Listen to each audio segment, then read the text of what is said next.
তো ভিউয়ার্স, আপনাদের সামনে আজকে আমি খুব ছোট্ট একটি সংক্ষিপ্ত ক্লাস নিয়ে এসেছি। খুবই একটা বেসিক বিষয়ের উপর বেসিক ক্লাস। বিষয়টি হচ্ছে সাবজেক্ট, অবজেক্ট, কমপ্লিমেন্ট অ্যান্ড এক্সটেনশনের উপর। তো আসলে ভয়েসের প্রথম ক্লাসটি দেওয়ার পর অনেকে আপনারা আমাকে কমেন্ট করে জানিয়েছিলেন, স্যার অবজেক্ট কিভাবে আইডেন্টিফাই করব। আশা করি আজকের ক্লাসের পর আর সমস্যা হবে না। তো let's begin. The first one is subject. সাবজেক্টটা হচ্ছে যে আমরা নর্মালি বইয়ে পড়ে থাকি যে ভার্বকে কে দিয়ে প্রশ্ন করলে যেটা পাওয়া যায়। যেমন হচ্ছে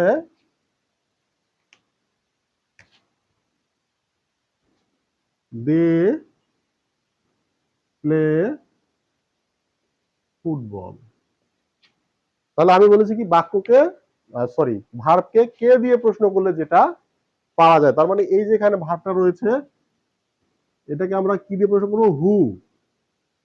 এর বাংলা কে অবলিক কারা। এটি দিয়ে প্রশ্ন করলে এইটার বিপরীতে আমরা যেটা পাবো সেটাই হচ্ছে সাবজেক্ট। এটা একদম বইয়ের এক্সাক্ট কথা। এছাড়াও আমরা বলতে পারি যে যার উপর ভিত্তি করে ভার্বের রূপের পরিবর্তন হয় সেটাই হচ্ছে সাবজেক্ট। তাহলে এখানে যদি আমি দেই হি, তাহলে কি প্লে হবে? Obviously not. তখন সেক্ষেত্রে এখানে একটা কি যুক্ত হবে? এর যুক্ত হবে। Plays football. তাহলে কি হলো? আমরা বললাম যে বাক্যকে হু দিয়ে প্রশ্ন করলে যেটা পাওয়া যায় সেটা সাবজেক্ট, আবার যার উপর ভিত্তি করে ভার্বের রূপের পরিবর্তন হয় সেটাও সাবজেক্ট। আবারও এটা বলতে পারি যে বাক্য আমাদেরকে ভার্ব আমাদেরকে যার বিষয়ে ইনফরমেশন দেয় সেটাই হচ্ছে সাবজেক্ট। তাহলে আমরা যদি এখানে বাক্যটাকে বলি যে কে ফুটবল খেলে, তাহলে সে ফুটবল খেলে। তাহলে এই যে তাহলে বাক্যটা যার সম্বন্ধে কথা বলে সেটাই হচ্ছে সাবজেক্ট। আশা করি এতটুকু বুঝতে পেরেছেন। ভার্বকে what oblique whom, what oblique whom দিয়ে প্রশ্ন করলে যেটা পাওয়া যায় সেটাই হচ্ছে অবজেক্ট। যেমন হচ্ছে আই লাইক হিম। তাহলে প্রথম বাক্যটাকে যদি আমি হোয়াট দিয়ে প্রশ্ন করি যে তারা কি খেলে, তাহলে উত্তরে আসছে হচ্ছে ফুটবল খেলে। আর দ্বিতীয় বাক্যটাকে যদি আমি হুম দিয়ে প্রশ্ন করি আমি কাকে পছন্দ করি, উত্তর আসছে তাকে। তাহলে আমরা দেখলাম যে একদম বইয়ে যেটা আছে সেটা হচ্ছে ভার্বকে হোয়াট এবং হুম দিয়ে প্রশ্ন করলে যেটা পাওয়া যাবে সেটা হচ্ছে অবজেক্ট। এর বাহিরেও আমরা আরো কিছু দেখতে পারি যে আর কিভাবে আমরা অবজেক্ট নির্ণয় করতে পারবো। সেটা হচ্ছে যে অবজেক্টের আগে কখনোই, 2 নম্বর নিয়মটা মনে রাখবেন, অবজেক্টের আগে কখনোই প্রিপোজিশন থাকবে না। যেমন হচ্ছে আই গো টু হাউস। তাহলে এই যে এখানে একটা হাউস আছে, তাহলে সাবজেক্ট, ভার্ব, প্রিপোজিশন। তাহলে আমরা বললাম যে হচ্ছে এখন ভার্বকে যদি আমি প্রশ্ন করি কি অথবা কাকে দিয়ে, তাহলে কিন্তু উত্তর আসছে না। আমি কি যাই বা আমি কাকে যাই, উত্তর কিন্তু আসছে না। তার মানে এটা হচ্ছে অবজেক্ট হচ্ছে না। তারপর আমি বলেছি যে সাধারণত অবজেক্টের আগে প্রিপোজিশন থাকবে না। তার মানে এখানে হাউজের আগে টু আছে। তার মানে এটা দুই ভাবেই হচ্ছে না। আবার হয় কি অনেক সময় যে অবজেক্টের জায়গাটাকে সাধারণত আমরা ইট দিয়ে রিপ্লেস করতে পারি। যেমন হচ্ছে আই রিড আ পোয়েম। তাহলে আমি বলেছি কি যে অবজেক্টের জায়গাটাকে আমরা ইট দিয়ে রিপ্লেস করতে পারি। তাহলে এ পোয়েমটা আমি তুলে দিয়ে যদি এখানে একটা ইট দেই, আই রিড ইট, তাহলেও কিন্তু বাক্যটা হচ্ছে।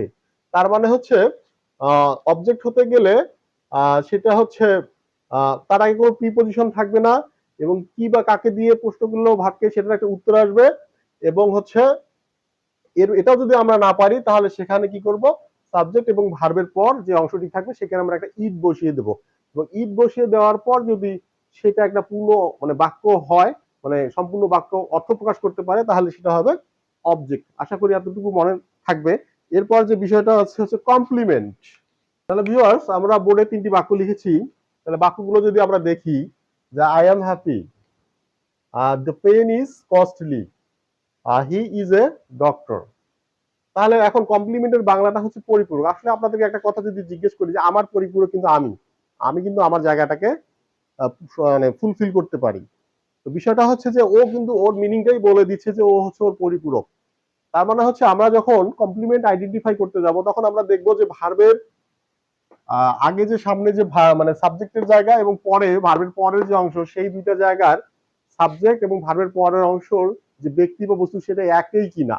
তাহলে আমরা যদি দেখি যে এখানে আই আর হ্যাপি, আসলে আমিও যে হ্যাপিও কিন্তু সেই, এখানে কিন্তু অন্য মানে আমি হ্যাপি আবার আমিটাই আমি, তার মানে হচ্ছে আমিও যে হ্যাপিও সে। আবার দি পেন, কলমটি কি দামি, তাহলে এখন দেখেন যেটাই কলম সেটাই হচ্ছে দামি। আবার হচ্ছে হি ইজ এ ডক্টর, তাহলে আমরা বলেছিলাম যে ভার্বের সামনের এবং পিছনের অংশ একই ব্যক্তি বা বস্তু হলে সেটা হবে কমপ্লিমেন্ট। তাহলে আমরা তিনটা বাক্যেই দেখছি যে সামন পিছনের যে সাবজেক্ট এবং ভার্বের পরের যে অংশ আছে সেটা একই ব্যক্তি বা বস্তু। আরেকটা বিষয় যে হচ্ছে এটা সাধারণত ইট দিয়ে রিপ্লেস হবে না, যেমন হচ্ছে আই অ্যাম ইট বাক্য হচ্ছে না, দ্য পেন ইজ ইট এটাও হচ্ছে না, একটা হি ইজ ইট তার মানে এটাও হচ্ছে না, কিন্তু এর আগে আমরা দেখেছিলাম যে ইট দিয়ে রিপ্লেস করলে বাক্য হয়। আরেকটা বিষয় হচ্ছে খুব মজার বিষয়, সেটা হচ্ছে সাধারণত আমরা জানি বি ভার্ব কয়টি, বি ভার্ব হচ্ছে 5টি, am, is, are, was, were. সাধারণত এই কমপ্লিমেন্টের আগে সাধারণত বি ভার্ব গুলো ব্যবহৃত হয়। আপনারা দেখেন এমটা হচ্ছে বি ভার্ব, ইজটা হচ্ছে বি ভার্ব, এবং এরকম বি ভার্বের পর সাধারণত যদি কোনো কিছু থাকে সেটা সাধারণত কমপ্লিমেন্ট হওয়ার সম্ভাবনা খুব বেশি থাকে। এরপর হচ্ছে এক্সটেনশন, এক্সটেনশন নিয়ে কথা বলবো।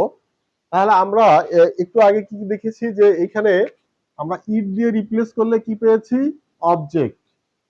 আবার সাবজেক্টের সামনের অংশ ভার্বের সামনের অংশ এবং পিছনের অংশ একই ব্যক্তি বস্তু হলে বা সেটার যদি হচ্ছে বি ভার্ব থাকে তাহলে সেটা হয়তো হচ্ছে কমপ্লিমেন্ট বা হচ্ছে, এবং এখন আমরা দেখছি যে এটা আসলে ইট দিয়ে রিপ্লেস হচ্ছে না, আই গো ইট এটা হচ্ছে না। সেকেন্ড হচ্ছে বার্ডস ফ্লাই, এটার পরিবর্তে যদি আমরা ইট দেই তাহলে হচ্ছে না, এবং ভার্বকে যদি হচ্ছে কি বা কাকে দিয়ে প্রশ্ন করি তাহলেও কিন্তু উত্তর আসে না। তাহলে এই দুটো বাক্যে যদি আমরা ভার্বকে হোয়াট এবং হুম দিয়ে প্রশ্ন করি তাহলে কোনো উত্তর আসছে না। যেমন হচ্ছে ভার্ব আছে গো, হোয়াট দিয়ে যদি প্রশ্ন করি উত্তর আসবে, আমার মনে হয় যে না, আর হুম দিয়ে বললেও আসবে না। তাহলে আমরা দেখছি যে আসলে এখানে ইট দিয়েও রিপ্লেস করলে উত্তর আসছে না, বা হোয়াট হুম দিয়ে প্রশ্ন করলেও উত্তর আসছে না, এবং এখানে কোনো হচ্ছে বি ভার্ব যে পাচ্ছে তাদের একটাও নেই। তার মানে তাহলে এটা হচ্ছে কি, তার মানে হচ্ছে এখন যদি এই ধরনের যদি কোনো কিছু থাকে এবং সেটা যদি মানে সাবজেক্ট অবজেক্টের ভিতর একটাও না পড়ে, সাধারণত সেগুলো হবে হচ্ছে এক্সটেনশন। তাহলে এক্সটেনশন সাধারণত একাধিক শব্দ হতে পারে বা সাধারণত প্রিপজিশন দিয়েও হতে পারে, সেটা অ্যাডভার্ব কিংবা অ্যাডভার্বিয়াল হতে পারে। তো আশা করি এই সংক্ষিপ্ত আলোচনা থেকে আপনাদের অনেক উপকার হবে। ধন্যবাদ।